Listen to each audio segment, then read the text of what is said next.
Hola digital world, welcome back once again to another episode of Spliced In Later. I hope you all have had a good weekend. I don't know what you got up to. Maybe you saw Black Adam or not. My review certainly wouldn't have inspired a lot of people to go and see it, but maybe you went and saw it to give me the big old middle finger after my very, very grumpy, very negative review, which is just as good in my opinion. One way or another, seems like Black Adam's going to do okay. Whether I like it or not, which could change.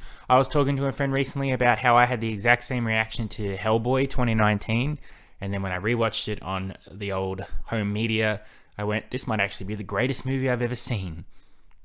So it remains to be seen if Black Adam will evolve or devolve, in my opinion. But speaking of things that can cause radical change in terms of people's opinions on it, whether they love it with all their heart or hate it, and then swap back and forth. We're diving into the Game of Thrones world today. Specifically, but also not specific, a bit of a bounce between the two. I wanted to talk about House of the Dragon, which is the Game of Thrones prequel show, which has just finished. As of yesterday, it finished its first season of 10 episodes. It's been confirmed for a second season. From the sounds of it, it doesn't look like it's going to run as long as Game of Thrones did. It seems to be only a 3 or 4 season sort of show. But I know a lot of people have decided to wait for the whole show to be out and binge watch all of it instead of watching it on a weekly basis. Some because that's just how they like to absorb media, which is fine. And others because of the betrayal that they feel from Game of Thrones, which is why we're also going to talk about that a little bit per se. It's interesting. If you had told me I was going to be making a podcast back anywhere between 2011 to 2017, I probably would have said, oh, well, I'll be talking about Game of Thrones on there non-stop, whether it's a weekly basis where I review each episode, or analyzing the differences between the books and the show, or keeping track of the characters, who's still alive, who's died by what horrible means, which characters are my favorite, which characters are my least favorite. Because I was Game of Thrones all over. It was one of my, let's be fair, it still is one of my most favorite things. I'm getting ahead of myself. Let's go back to the beginning. A brief rundown though, if you want to just know what I think of House of the Dragon, if you don't really care about this whole episode and you just want to see what somebody thinks of the show, I really liked it and I recommend it. I thought it was really well done. Great acting, great story, great directions, all of that stuff. It was a great, fun 10 weeks. Felt like Game of Thrones again, and I do wholeheartedly recommend it. But if you want to stick around and hear me rabbit on for another 20 minutes, I will be very grateful if you did that. Now, let's go back to the beginning. We're going to talk about Game of Thrones, which was the show from 2011, its premiere, to its final episode in the middle of 2019. Game of Thrones was all anybody ever talked about. It was the water cooler show. The show where for the 10 weeks that it was on TV on HBO, everybody would tune in on Sunday night to watch it and then immediately talk about it the next day and theorize for the next week. Each season would be building towards a very climactic and shocking episode 9, and then an episode 10 would leave you hanging, ready for the next season of Game of Thrones. Everybody I knew watched it or was aware of it, whether it was people who watched it as religiously as I did, people who would watch it once the seasons were done, people who had read the books as well. It was constant. It was everywhere. My Game of Thrones viewing experience was unique. I didn't watch the first season. Don't ask me why. I think I just wasn't aware of it at the time. But after that first season aired and the really shocking stuff that happened in that season, word of mouth obviously went around like, Game of Thrones, you gotta watch Game of Thrones. Game of Thrones is a good show. It's incredible. Foolish me, silly me, I looked at the poster, and here in Australia we've got our rating systems, and it had an R-restricted rating for high impact violence and blood and gore. And back in 2011, that sort of stuff unnerved me because I'm a bit squeamish. I wasn't sure if I could handle high impact violence and blood and gore. So I decided instead of watching the show, what I was going to do is read the books instead, because Game of Thrones, the show, is based on George R.R. Martin's series of books, A Song of Ice and Fire, which, as of me recording this, consists of 5 books: A Game of Thrones, A Clash of Kings, A Storm of Swords, A Feast for Crows, and A Dance with Dragons. A Dance with Dragons came out in 2011, the same year as the first season of Game of Thrones. We are now in the back half of 2022, and we are still waiting for the next book in the series, The Winds of Winter. I don't know if it will ever come out. I have a theory it probably never will, now that the show has finished and probably has taken away a lot of George R.R. Martin's thunder. Maybe he's worried that his books will end the same way as the show. Maybe he thinks that it needs to be different. Maybe he just doesn't know how the thing's going to end. But apparently, even a pandemic where everybody has to stay at home for 2 years and not do anything still didn't help him finish that book. So I'm of the assumption we'll never get it, but we'll wait and see. So I got the first book, I started reading it, I was immediately hooked with the plot of this world called Westeros, the Seven Kingdoms, and a play for the Iron Throne by all the powerful families in this place. It's the Starks, the honorable, noble Starks of the North, the devious, backstabbing Lannisters with their lion symbol, the Targaryens, who were the original rulers, who were all overthrown, the Ironborn Greyjoys, the sinister flower people, the Tyrells, and also the stuff going on with the Wall and the Watch. There's a lot of stuff going on. It's impossible to go into Game of Thrones and explain it to you if you haven't watched it. There's too much there, and it would rob you of the joy of experiencing that world. So I highly recommend, if you're listening to this and you've never seen anything with Game of Thrones, that's interesting that you're choosing to listen to this, but that's fine. Go out there, read one of the books, or start watching the show, because you shan't be disappointed, at least for the show, early on. So like a runaway boulder, within a space of about a month and a half, I'd read all the books you possibly could for Game of Thrones. So then I went and watched season 1 with the safety net of knowing I know what's coming. So any shocking, violent stuff that's coming, and boy is there, because I just read about them in the books, I will be prepared to experience them. And even then, reading the books didn't prepare me for how well the show was written and how gorgeous it looked and how suspenseful it was. It was an incredible viewing. I got to watch all 10 episodes in one day, just in time for season 2 to start. And from season 2 onwards, I was there every week, watching the episode as soon as you possibly could.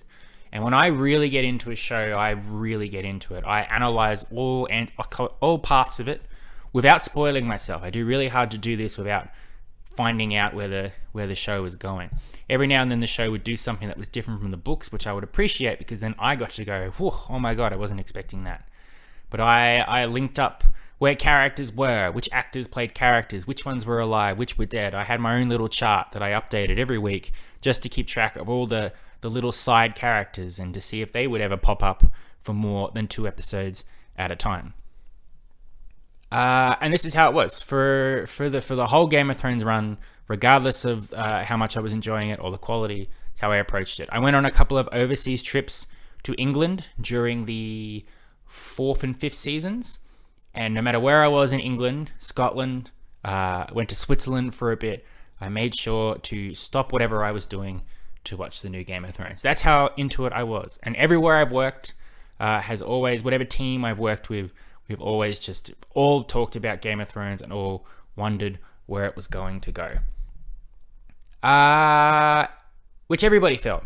It's not news for me to say that Game of Thrones was an incredible show that everybody loved. The acting on it was astounding, especially from actors like Peter Dinklage and Emilia Clarke, Lena Headey, Nikolai Coster-Waldau, Maisie Williams, Liam Cunningham, a variety of actors. Anybody who was anybody was probably in Game of Thrones for a little bit on a TV scale. The money going into making this show only got more and more as the show went on, meaning things looked more and more incredible. That ongoing debate of how the line between a movie and a TV show is constantly blurred because of the technology update and what's available to people, Game of Thrones is a prime example of that. A lot of Game of Thrones episodes were feature length and they felt like I was watching a movie. To really understand that, you need to go back and watch, say, season 1 of Game of Thrones, where there's a big battle in episode 9. You don't see it. Tyrion gets knocked out right before it happens because they wouldn't have had the budget to show that battle in its glorious form. In the books, Tyrion is not knocked out and he does get to participate in the battle. But by season 6, where Jon Snow is facing off against Ramsay Bolton, the Battle of the Bastards in this gloriously violent struggle for dominance of the North, that is a mesmerizing, engaging, suspenseful brawl that is featuring hundreds and hundreds and hundreds of extras, all working in tandem to produce something truly incredible. That shows the evolution of the show, the budget behind it, and all of that stuff as well. But it wasn't always just the action and the excitement as well, and the dragons and whatever you had in Game of Thrones. There were a lot of scenes in Game of Thrones which was just people talking. And the dialogue that was being written was so engrossing, and the way it was being delivered by these actors meant that, yeah, an episode might just be 6 or 7 conversations, but those conversations are so important to the trajectory of the show and are dripping with malice and threat, depending on who's talking to who, that you would just be lost in it. You would get to the end and go, okay, so Tyrion just spoke to that person, and Littlefinger spoke to Varys. Didn't really achieve much in the overall progression of the story, but boy, were they some of the greatest scenes I've ever seen. They kept those big shocking moments held back until the most pivotal parts of the show, whether it was the infamous beheading or the red wedding or the trial by combat, things like that, which was so shocking, but they delved them out in a way that even if you knew they were coming, you're still reeled from experiencing it. So obviously the big elephant that hangs over Game of Thrones, though, is how it ended. Seasons 1 to 4 are absolutely perfect. Perfect television. There are no missteps. It all perfectly adapts what it needs to from the books. And there's nothing that I can fault it for.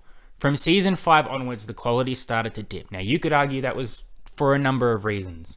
There's the theory that the people behind Game of Thrones, the D&D, whatever their real names are, I can't be bothered to call them, became bored with the show or wanted to move on to other projects. So they rushed to the finish line, and as a result, didn't take the time to properly flesh out the stories that they had been fleshing out so properly in the first 4 seasons. 5 and 6 I still think are pretty good, but you can tell there's something missing that you didn't have from before that. And by the time you get to season 7 and 8, they're cutting down the episodes. Season 7 only has 7 episodes. Season 8 only has 6 episodes. And what in the past took so long for stories to unfold were happening at quick, fast, rapid succession, to a point where not only were you were falling behind, you couldn't catch up with the way the story was going, but characters were making decisions that were in contrast to who they were as characters, to a point where you could go, I can't see Daenerys doing that thing that everybody hates that she did in season 8, but if we'd been given the time to allow her character to get to that point, maybe. As it stands, we've just gone from this one good thing about her to this one terrible thing about her in the space of 2 hours, which is absolutely wild. You could also argue that they ran out of the material they could adapt from Game of Thrones because they ran out of books. The behind-the-scenes stuff will tell you that the most important things they got George R.R. Martin to tell them, and they've adapted from what the books will eventually say. But everything else they had to come up with getting from station to station. I don't know if that's true. George R.R. Martin has said, Game of Thrones, my books will finish differently from the show. I am suspicious. I feel like maybe that's true. I feel like it could be the case for, the show did my ending and everybody hates it. So I have to do a different ending. I don't know. But I also think that the show was good because maybe the writing was good because it was being adapted from a source. You take away that safety net of the books, and suddenly these 2 writers that everybody loves and thinks is making the greatest show of all time, they have to come up with their own story beats, their own scripts, their own shock moments. And you could really see the difference between what was being adapted faithfully from the books and what they were coming up with on the fly to keep everybody talking about the show. It's a whole manner of different reasons that could have contributed. But by the time you got to that final season, of 6 episodes where everything came to a head. The zombies beyond the wall finally invaded the north, and the clash for the Iron Throne finally resulted in a clear victor, someone sitting on the throne by the end of the show. That whole season was rushed, it was confusing. In many cases, it didn't look particularly good with the cinematography. Characters made ridiculous decisions. Some were shuffled off the board without so much as a how do you do. Other characters hung around for no other reason.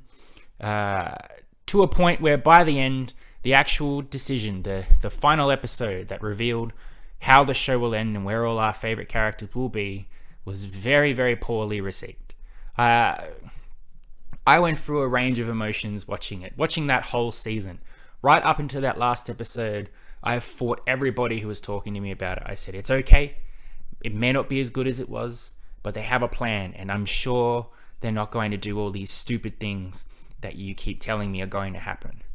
But here's the most crazy thing. I had a friend, and he pitched to me what he thought would be the absolute dumbest ending to the show. About 90% of what he pitched to me actually unfolded in the episode, to a point where I accused him of getting a leaked copy of the episode or the script and had just pretended it. I don't know if that's true or not. I am inclined to believe him, though, that he literally just thought, this is really dumb, and it just so happens that that's what the show did. I like about the first half of season 8. The episode 3 of season 8, the long night where they have the big fight with the Night King and all of that stuff, to me felt like that should be the proper conclusion of the show. It's not a great conclusion, but the 3 episodes after that where everything just fell apart, to a point where even I in that last episode said, I don't like that ending. It's left a bad taste in my mouth, and as a result, I feel like my last 8 years watching this show has been a bit of a waste of time. It has not lived up to the expectations I thought it could. The reasons abound. You could argue that Game of Thrones was never going to achieve the level that everyone expected it to of its ending because it was being held with such a high bar. Maybe true, but I do also think that the rush to get to the ending, the disinterest that is clearly evident in this last few seasons, the lack of source material to adapt, there are a whole bunch of contributing factors for a very disappointing, unsatisfying end to a cultural phenomenon that swept the world for so long. To a point where people were so disappointed and upset with it that after the show ended, like a year later, people just weren't talking about Game of Thrones. There was no buzz about what could happen next, if there were prequels or sequels, or when the next George R. R. Martin book is coming back. People were just so let down by what happened that Game of Thrones just became a thing that nobody talked about anymore. For me, it didn't ruin the show. I know there are people that say, I hate Game of Thrones because of the way it ended. As a result, the whole thing is tarnished. I still maintain for most of it, was a very quality, well-made show with credible characters and storylines and shocking moments. For me, it's kind of like Star Wars. I love what Game of Thrones did at the start. I hate what it does at the end. As a result, it's hard for me to consider rewatching all of Game of Thrones, because even though I know it's going to start good, I know where it's going, and it's not going to be a satisfying start to finish watch. In the same way that I like nearly 80% of the Star Wars films and would love to rewatch them, but I know if I do a rewatch, I'm going to end on The Rise of Skywalker, and I hate that film, meaning I'll end my marathon or whatever on a disappointing note. So really, yeah, it's up to you how you feel about the show. Everybody has their own opinions, but it's incredible to see something that was so big become a nothing point. Even I am guilty of it, because House of the Dragon, they've been talking about this prequel show for pretty much almost immediately after Game of Thrones ended, and I just did not care because of how Game of Thrones left things for me. Teaser trailers would come out, casting would be announced, people like Paddy Considine, Matt Smith, Eve Best, all these great actors, Graham McTavish, they were all going to be on the show. They even put a released premiere date of August 24 or whatever, and I just was like, okay, whatever. It wasn't what it used to be when they'd announce who was playing Oberyn Martell, and I'd go, wow, cool. or they'd say Game of Thrones season 4 starts in March, and I'm like, oh god, that's weeks away. I can't wait to start doing my 9 days to go countdown on Facebook or whatever.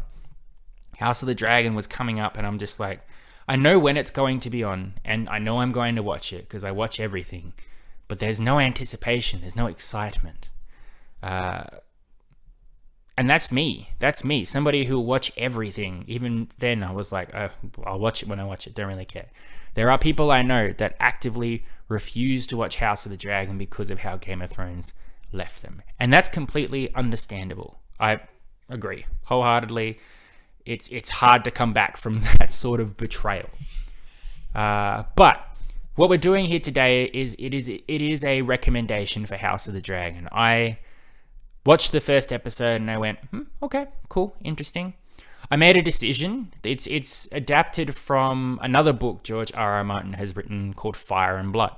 Basically, Fire and Blood is set many, many years before Game of Thrones, and it tells the story. Well, it doesn't tell the story. It's written like a history book. It's an encyclopedia of sorts that dictates the Targaryen dynasty before their eventual overthrowing at the start of Game of Thrones. So it's near 200, 300 years before anything that happens in Game of Thrones.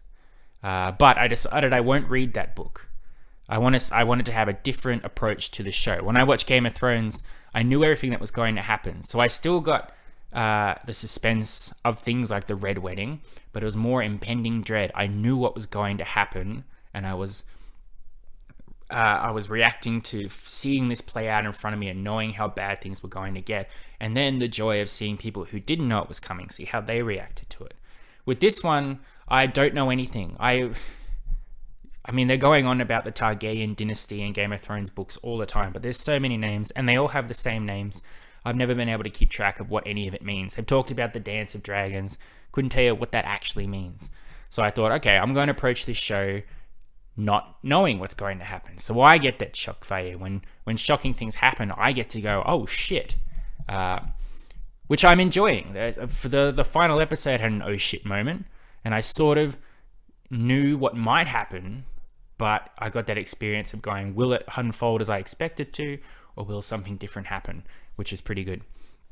And apparently, from what I've been told as well, the show is changing things up from the book to suit a more TV show style way of telling things. Not necessarily everything will happen the exact same way as the book. That said, it's really hard to avoid knowing what happens in the book, because every time a new episode comes out, shitty websites like Screen Rant love to put up 9 or 10 articles about the one episode, and they're all linked to the Fire and Blood source material, and they're all like, here's why you should be worried that this character did this, because in Fire and Blood, and then it's just off to the races with spoilers. So if anyone from Screen Rant is listening, ease up. Do like maybe one article. Just calm the hell down and wait till it's been like an hour after the show premiered. Some people are not able to watch the show as soon as it premiered. Some people have to work. Some people have families. And some people don't want to go on the internet and know immediately everything that's going to happen in their show, because you just can't keep it in your pants. But it's an incredible show, House of the Dragon. It's a different bag, it's a different beast, but it's still made with the same sort of feel, the same look, the same vibe. The showrunners for Game of Thrones are not the showrunners for House of the Dragon. It's a new team that still worked on Game of Thrones, so they know how to keep everything feeling the same way as what it is. Basically, the vague plot of House of the Dragon picks up around the time of the end of King Viserys' reign as king of the Seven Kingdoms. He's on his way out. He's old. He knows he needs an heir. He has not yet produced a male heir, but he does have a daughter, Rhaenyra.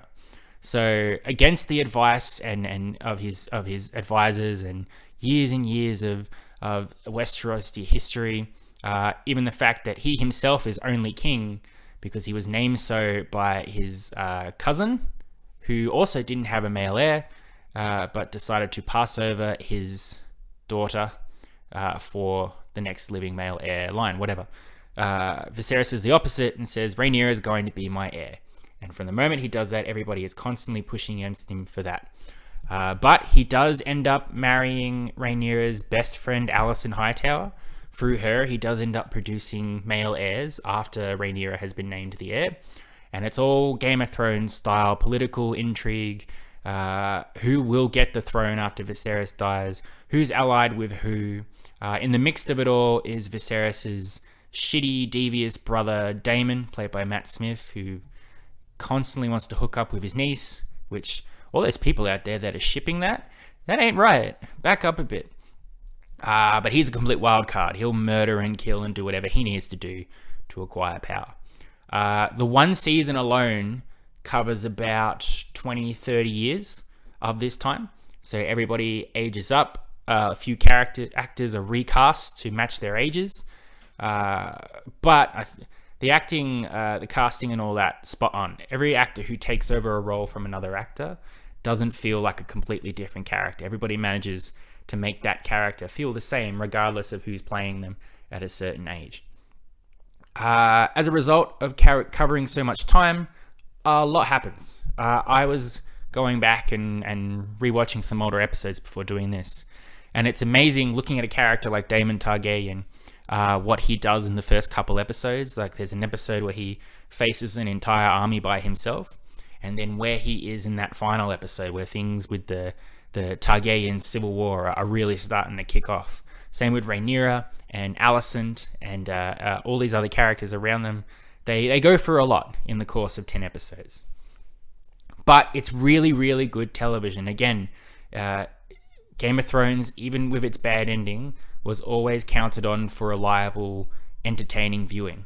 And House of the Dragon feels like the first couple seasons of Game of Thrones all contained into one season, because it's going at a faster pace, meaning it's going to finish sooner. These characters instantly, for everybody who remembers Game of Thrones, you're going to pick your characters that you love, you're going to pick your characters that you hate, and then those characters will do things that will make you change your opinion of them constantly. There's a character in here called Kristen Cole. I started out going, he seems pretty cool, I like him. By the end of the show, I was like, that guy sucks, he needs to die, I hate him with a fiery passion. Direction is up to the usual standard of Game of Thrones directing. Things look incredible. There's probably a lot more use of green screen in this than there was with Game of Thrones. Is that because of the pandemic? I don't know. But technology has come a long way that it's not really that noticeable. It's only when you see them in places that they were in Game of Thrones, like the path up to Dragonstone, where you're like, that was a real place in Game of Thrones, and that's clearly in front of a green screen, whatever. But the CGI is going into the fact that there are dragons everywhere. Dragons were extinct basically by Game of Thrones time. In House of the Dragon, practically everyone has one, and those dragons look cool every time you see them, regardless of how big they are, how small they are, whether they're vicious or friendly. Dragons abound in this as well. The music is incredible. Composer Ramin Djawadi has come back to do this, and especially with those last couple episodes, he's been doing these real perfect pieces of music that completely highlight the situations and scenes that's going on, whether it's Viserys' last sit on the Iron Throne, or the double crossing that everybody's doing about who's going to be king or queen, or Rhaenyra's anthem as well. There's some great stuff. He constantly delivers the goods on that, which is great. And really, if you're looking for that show that Game of Thrones was, that water cooler type show where you tune in every Sunday night to see the story progress, and the shock values and the big power plays that are going on that you then talk about with your friends the next day, this will definitely fill that thing that you're missing. At the same time as this, The Lord of the Rings was premiering on Amazon. I don't know, but I do not believe that Lord of the Rings and House of the Dragon purposely aired themselves on the same week so that there would be a competition between the two. As it's the thing that connects the two of them is that they are fantasy shows. But aside from that, they're two very different beasts. You cannot put an episode of House of the Dragon and Lord of the Rings side by side and be like, all right, which one is better? The way they approach fantasy alone, the creatures and characters and things aside, are night and day.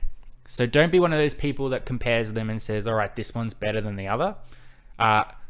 From a fantasy standpoint, I mean, you can say shows are better than worse or whatever, but you do not need to compare them. They're not there to be put against each other. They're just two shows that just happen to be around the same time that they're premiering, that have elements of fantasy in them, but that's it. Look, at the end of the day, the main point of this whole episode was I really do want people to watch House of the Dragon, to, if they can, get past the betrayal and hurt that they feel from Game of Thrones, and have a watch. Because if you liked Game of Thrones, if you enjoyed Game of Thrones as much as you did, you will like and enjoy House of the Dragon. It even has the same Game of Thrones theme music at the start. It's essentially a prequel to Game of Thrones. It's the same show, just with different characters, but the same settings, the same vibe, the same feeling. It's all there. And if your only reason for not watching House of the Dragon, if you enjoyed Game of Thrones, is that you didn't like the ending, you are unfortunately missing out. I understand, but I have one or two friends who did the same thing. They swore adamantly that Game of Thrones betrayed them, and they would not watch House of the Dragon. And after the first couple episodes, I said, just give it a try. Just watch. And if you're interested in it, if you're intrigued by it, you can keep watching of your own accord. But you do need to see it for yourself and decide. And all of those people watched it right up until the end, weekly by weekly, because they were hooked. Maybe not as much as Game of Thrones, maybe a bit wary as such, but still appreciating a good show when they see one. So yeah, if you are not watching this show because Game of Thrones betrayed you, I get it. Push through. I think if you were a huge Game of Thrones fan, you're just missing out for yourself. You're not allowing yourself to appreciate a good show because of something so minuscule, I guess, is the main thing there. I don't give TV shows marks out of 10 when they're not done, because who knows where the show's going to go. It could follow the Game of Thrones trajectory and get really good and then get really bad. It could just stay so-so the whole way. Who knows? But I am intrigued. The first season, I went from not particularly caring, knowing it was coming, but indifferent, to excited for when season 2 will air. I'm really excited for the story to continue, especially now things have really kicked off. I think we're getting to the good stuff here, and I'm excited to see that and to experience that on a weekly basis. So yeah, if you haven't seen House of Dragon, definitely check it out. I highly endorse it. If you're a Game of Thrones fan, you definitely should. Yeah, I'm interested to see where things go from here. It'll be exciting. Once season 2 comes out, maybe I'll do an episode at the end of that, come back and listen to this one and see if my opinion has changed. I'm very fickle, as we know. But otherwise, thank you very much for listening. I hope you've enjoyed this House of Dragon Game of Thrones retrospective. And I will be back next week for a normal episode, because I don't think there's any movies coming out that I'm going to see. Maybe, we'll see. But I'll definitely be back next week as per normal. But until then, I love and appreciate you all. As always, you've been spliced in later. Adios, muchachos. I'll catch you next time.